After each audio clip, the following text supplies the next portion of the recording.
My abuser committed suicide and left a letter and video message behind. Now people are asking me for forgiveness. TWSA. Throw away because I don't want to expose my real identity. Trigger warnings. Rape, drug overdose and suicide.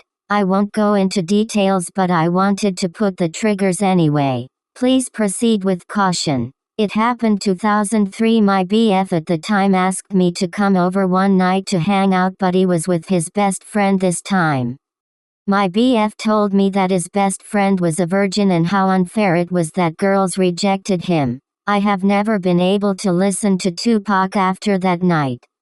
My BF and his best friend were a part of a big friend group that my sister and I were a part of. I reported what happened to the police and it became a big divider in the group, until a friend of the best friend provided alibi for him from her birthday party that happened that same night.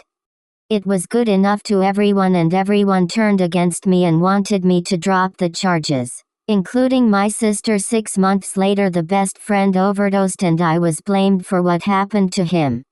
I was ostracized by everyone including my family. I moved away after the case was dropped shortly after the OD. I woke up about 3 weeks ago to lots of texts and missed calls from unsaved numbers.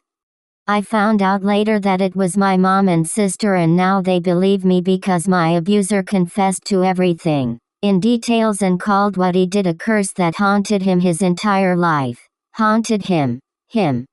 He wanted me to know that God was on my side and punished him on every single path he took, starting with the death of his best friend, and that he was tired now and couldn't take it anymore. He asked for forgiveness and for me to visit his grave so at least his soul didn't continue to be haunted. I got copies of his letter and video sent to me even by strangers. Not only to me but to my husband and children, none of which knew my past. I don't know what to do now. My husband and children are traumatized and my family is bombarding me to forgive them. They want to meet my children and be a part of their lives. I don't even know if there is anything to forgive. I just want things back to normal before all this came out again. Would I be a bad person if I told everyone I don't want anything to do with them? My mom is apparently sick and is scared she wouldn't have the chance to see me before something happened. All I know is that I could finally listen to Tupac again.